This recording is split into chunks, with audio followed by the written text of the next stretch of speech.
Welcome to Primetime Analysis. I am Victor Onyango. Now, let me take this opportunity to thank each and every one of you for the great support that you've been giving our channel. We are continuing to grow, and let's grow together. If you've not subscribed, please take a second or two to subscribe to our channel. Now, yesterday, the Azimio team held the vigil that was supposed to take place on Wednesday and also on Thursday. And therefore today, they have planned an interdenominational prayer service that is supposed to be held in remembrance of those who lost their life during the protests. But one thing that remains is that the police used brute force in their quest to contain the protests that were going on. And many in the security sector feel like they succeeded and they won the game. And I have looked at William Ruto critically, and to me, he seems to be happy by the way the police responded. He is not concerned about the lives lost.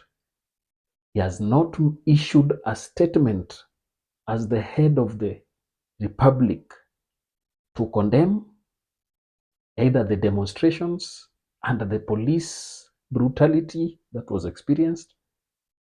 Neither has he done anything to show remorse to the families that lost their loved ones.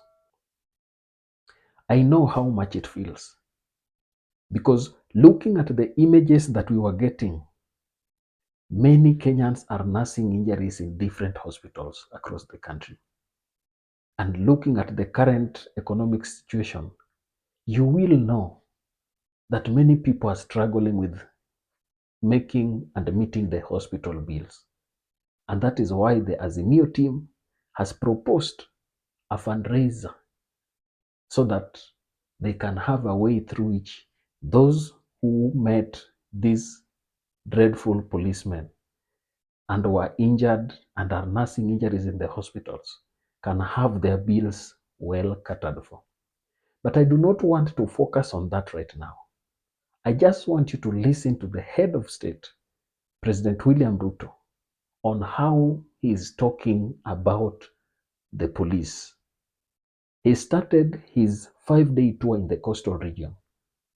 And being a politician, he has remained a politician, not even with an intention of uniting the country, but his main agenda is to show that he won, to show that he was steadfast, and to show that he bulldozed the opposition into submission.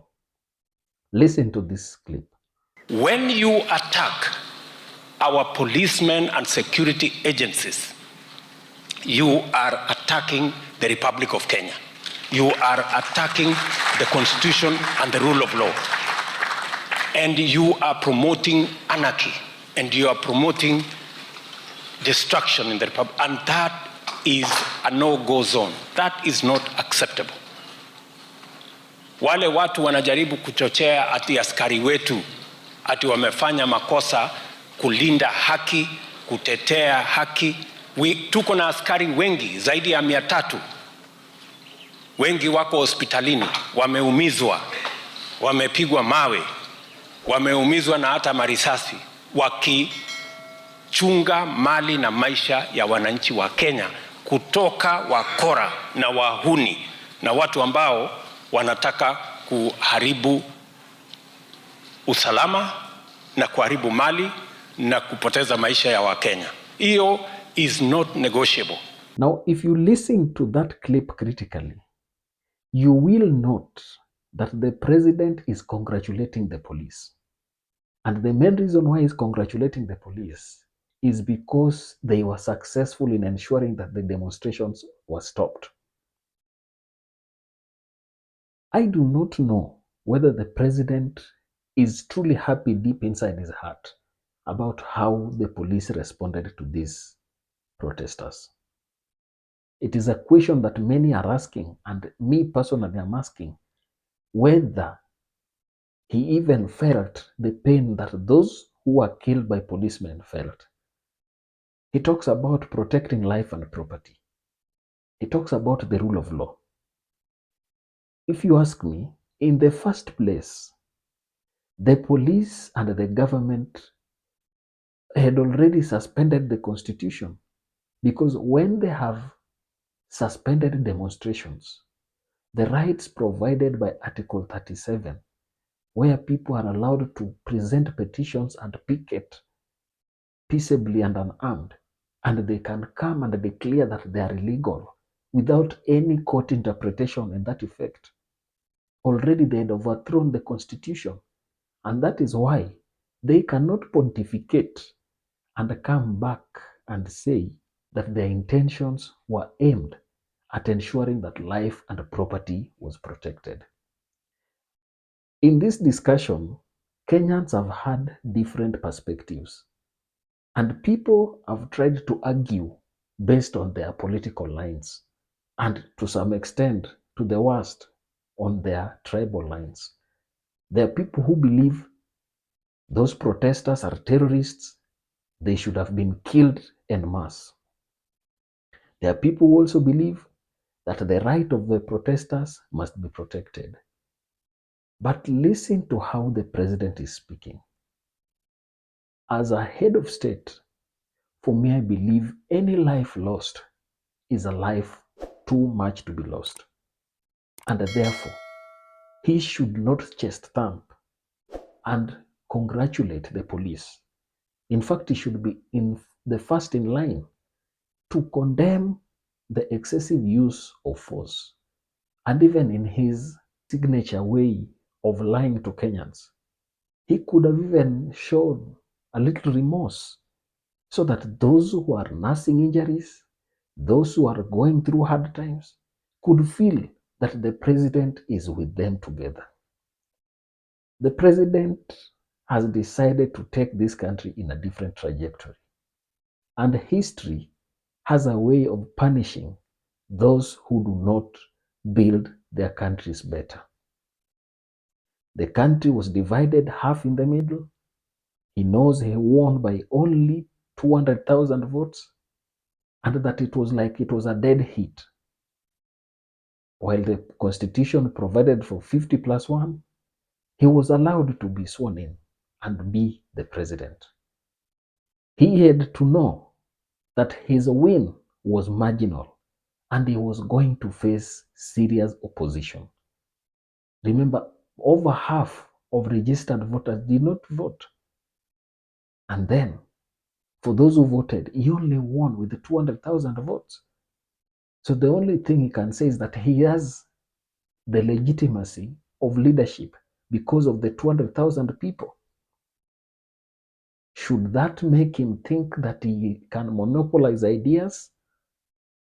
I believe the president should tone down on how he is talking, especially when it comes to the role of police in managing protests.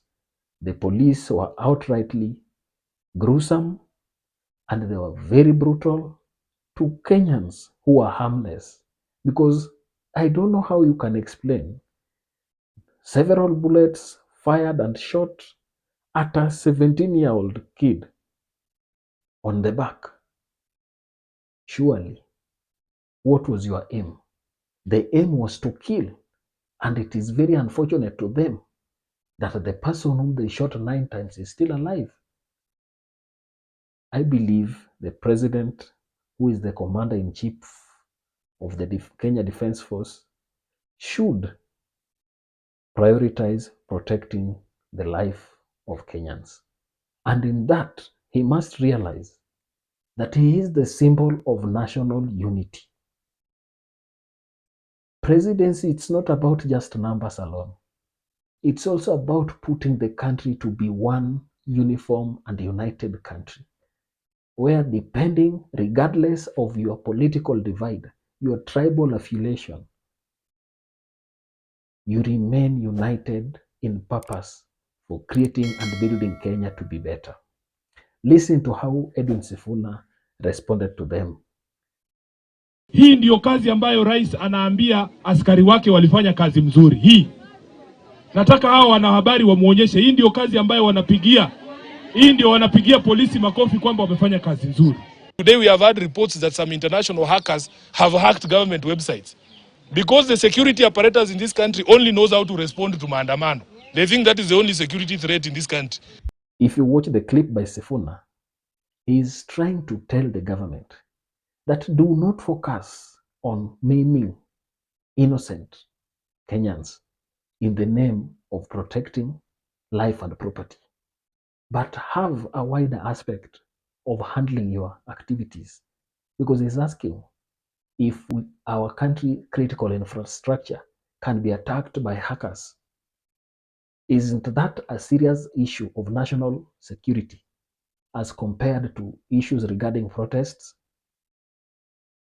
I think the president should tone down, listen to the call that Kenyans are having, because he might silence people, and the people may be silent right now.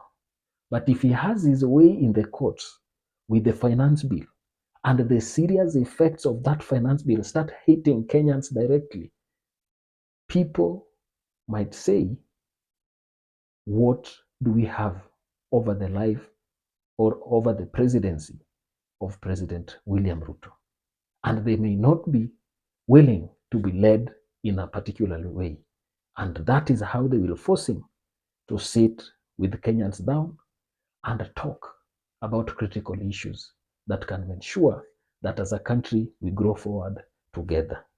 I don't know what is your opinion, but for me, I believe the president should tone down, acknowledge the impact and negative activities that the police did, and apologize to the country, and especially the Luo nation.